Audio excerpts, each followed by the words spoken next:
Audiencia, retomemos los temas de la gran agenda nacional, el tema eléctrico que sin duda sigue generando una enorme preocupación en el país. Ayer valoramos en este espacio la gentil aceptación de una entrevista por parte de Rafael Quintero, viceministro de Electricidad, que un poco había puesto en el contexto cuál es el panorama, la llegada de la barcaza el último fin de semana, de la barcaza turca, en un contrato que ha sido observado por algunos sectores. El gobierno defiende la transparencia de ese contrato, lo hizo ayer el viceministro, más allá de que algunos sectores han cuestionado la naturaleza de ese contrato. Por otra parte, hubo un anuncio el último fin de semana por parte del ministro de Energía, Antonio Goncalves, respecto de la adquisición de nueva generación. Decía el ministro el último fin de semana, él se refería justamente a la instalación, por ejemplo. Había publicado el 29 de julio, se han instalado y probado 5 motores adicionales en la central Santa Elena, lo que permite la entrega de 8.5 megavatios adicionales de energía al Sistema Nacional Interconectado. Dentro justamente de los anuncios que había generado en su momento el señor ministro de Energía. Y el 3 de agosto, eso lo hizo el 29 de julio, y el 3 de agosto informó que se hizo la adjudicación y la firma de contratos de energía adicional que se instalarán en Quevedo, Salitral y arrendamiento de generación flotante en las esclusas, que suman un total de 250 megavatios. Lo de las esclusas tiene que ver con la barcaza y nos lo explicaba ayer Rafael Quintero. Esto para enfrentar la crisis energética y el próximo estiaje. Le quiero preguntar a un especialista en la materia que está con nosotros, Sebastián Rivadeneira. Él es especialista del sector eléctrico, en su momento también tuvo un paso por el sector público y visita nuestra mesa de trabajo. Sebastián, bienvenido, ¿cómo está usted? Buen día. Muy buenos días, mi querido Fabricio, y a toda esta excelente radio audiencia que nos escucha. La verdad sigue habiendo mucha preocupación porque la información que están brindando las autoridades es incompleta. Han manifestado que el costo del kilovatio hora de la barcaza es de alrededor de 14 centavos. Sin embargo, ellos no están considerando también el costo de la energía, el costo de la compra del combustible. Entonces, recordemos que es un HFO6, es un búnker producido en la refinería Esmeraldas que no es de la mejor calidad.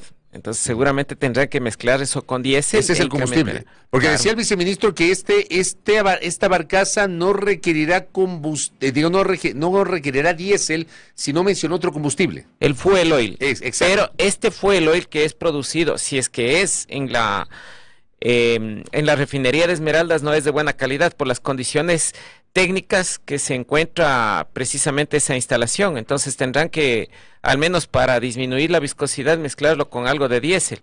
Asumiendo que es estrictamente fuel oil, el costo que más o menos el valor de millones de galones de combustible durante la operación sería de alrededor de unos 44.8 millones de galones de combustible. Eso equivale a 110 millones de dólares.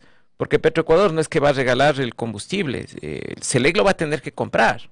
Entonces, eso es un costo adicional a los 115 millones de dólares del contrato de la barcaza. Entonces, recordemos que la barcaza, genere o no genere electricidad, tiene un costo que se llama la potencia remunerable puesta a disposición. Entonces, por estos 18 meses aproximadamente, se estaría pagando 8.28 millones de dólares.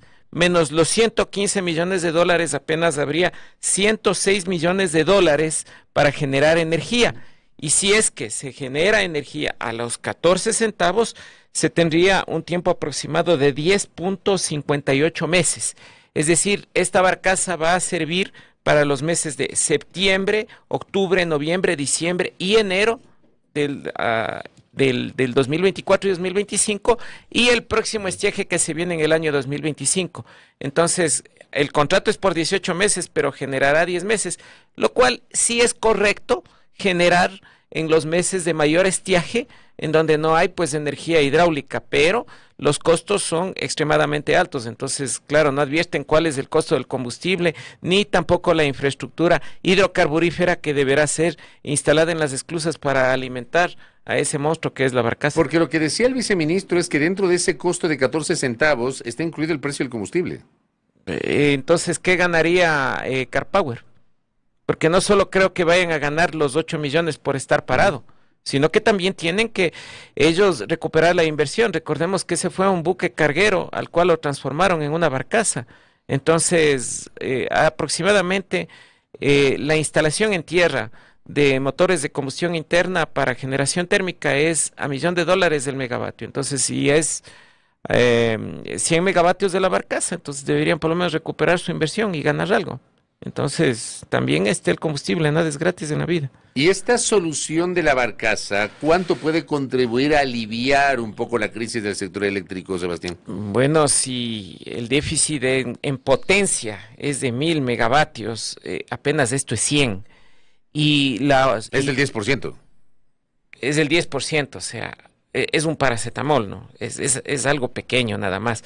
¿Ayuda en algo? Sí, sí ayuda en algo, pero no va a ayudar a las 7 de la noche, que es cuando tenemos la demanda pico, exactamente. Y la otra generación que han anunciado en Quevedo, en Santa Elena y otras subestaciones de la costa, no es que va a estar inmediatamente, ¿no? O sea, igual tienen que hacer una infraestructura eléctrica, tienen que hacer una infraestructura también de obras hidrocarburíferas para poder alimentar esa voraz demanda, porque son motores que consumen combustibles caros. Entonces, eso al menos estará hasta finales de año, cuando ya a finales de diciembre se esté saliendo del estiaje, pero el estiaje es inminente, no les va a alcanzar y en el año 2025 se empeorará, y esta va a ser una situación cíclica. O sea, esto se va repitiendo año a año. En Venezuela hace 11 años comenzaron con los temas de los apagones, hasta ahora no han salido y no van a salir de esa situación. Empezaron con el déficit de producción petrolera, también le ha sucedido al Ecuador lo mismo. Empezaron con el tema de seguridad, al Ecuador también le está sucediendo lo mismo. Lo único que no ha sucedido aquí es un adoctrinamiento de las Fuerzas Armadas, pero estamos padeciendo similares problemas en la parte eléctrica. Pero acá supuestamente el temor era que nos convertamos en Venezuela, mire usted. Pero lamentablemente, o sea, no es cuestión de un gobierno de izquierda, de derecha, de arriba, de abajo. Aquí es cuestión de poner a la gente competente y honrada para aquello, porque si no hay el conocimiento suficiente para solucionar estos problemas y solamente se designan a estos altos funcionarios por amistades, por familiares, por coyuntura política, lamentablemente eso le va a seguir hundiendo al país. El viceministro Rafael Quintero ayer, por ejemplo, explicaba que la proyección climática es poco o nada alentadora, que es probable que este estiaje sea todavía más fuerte y más seco que el del año anterior, se va a parecer al del 2023, decía. Ahora mismo los caudales están bajos, por ejemplo, en Masar. Hablemos de la situación de las hidroeléctricas. ¿Qué sabe usted y cómo está en al momento Paute? ¿Cómo está Masar? ¿Cómo está Coca-Cola Sinclair? ¿Cómo está San Francisco? ¿Cómo está Goyán, allá en la provincia de Tungurahua? ¿Cómo están las principales hidroeléctricas del país? A ver, las principales hidroeléctricas continúan trabajando de manera normal, ya que, o sea, se han reparado todos los elementos de las turbinas, elementos mecánicos y pues todo lo que conforma una central hidroeléctrica. Están cumpliendo los programas de mantenimiento. El problema es que la mayoría de las centrales hidroeléctricas del país son de pasada. Solamente Paute y por ahí Pisayambo son las únicas centrales de embalse. Entonces, no existe la reserva energética suficiente. O sea, sí había un proyecto en Tungurahua que era Habitagua, que precisamente pretendía formar un embalse en el río Pastaza, un embalse tan grande como Masar, que seguramente hubiese servido como una reserva energética, sino que lamentablemente los gobiernos de turno hacen caso omiso o ni siquiera toman en consideración este tipo de proyectos. Ya vino una comisión de Corporación Mitsubishi, se entrevistó inclusive con el presidente anterior, pero el cambio de los gerentes lamentablemente impide que estos proyectos continúen, esto sumado a los conflictos de intereses de otros contratistas, ¿no? Estoy hablando de la administración actual de SELEC, que es una continuación de la administración anterior de Gonzalo Quillas. Pero hoy, por ejemplo, ¿qué sabemos del comportamiento de los caudales en las hidroeléctricas? Por ejemplo, Paute.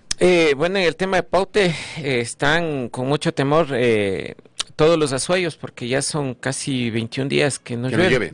Que no llueve y o sea, ellos dependen mucho de los páramos, claro, que se encuentran especialmente al norte de la provincia para aumentar la subcuenca del río Pauta y sus afluentes. Entonces no tienen energía, no tienen el suficiente caudal.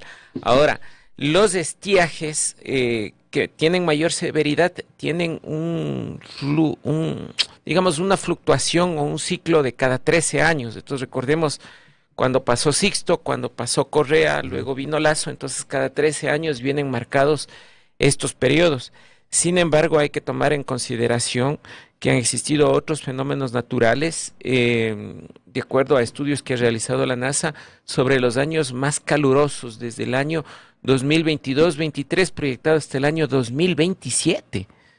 Entonces, lamentablemente, si nuestras hidroeléctricas y la energía del país está dependiendo solamente de eventos meteorológicos, las autoridades debieron ya iniciar otras soluciones inmediatas de energía firme, ¿no? Y no solamente depender de las centrales hidroeléctricas o de ciertas térmicas, sino de otras fuentes energéticas como es la nuclear y la central a Una carbón. de las cosas que también ha generado preocupación es la situación de Coca-Codo Sinclair, sobre todo por la presencia de sedimentos en su momento cuando teníamos abundancia de lluvias, pero además la erosión regresiva del río Coca. ¿Cómo está la situación hoy de lo que usted conoce en la Coca-Codo?